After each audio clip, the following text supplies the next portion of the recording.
Welcome to Techie Leopard channel. In today's video, I'm going to show you how to save a Microsoft Word document as a PDF. First, open the Word document that you want to save as a PDF.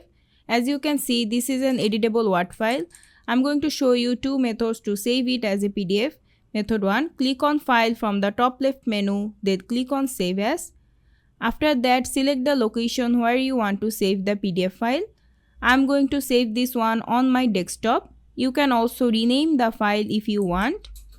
Then click on the drop down menu for Save As type and select PDF. Finally, click on Save. And that's it. The file will open directly as a PDF. You can also open it from the folder where you saved it. As you can see, this is now a non-editable PDF file. Method 2.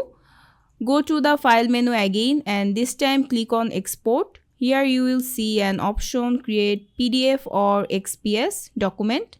Click on it. Then choose where you want to save the file. You can also rename it if needed. After that, just click on Publish and your Word document will be converted into a PDF.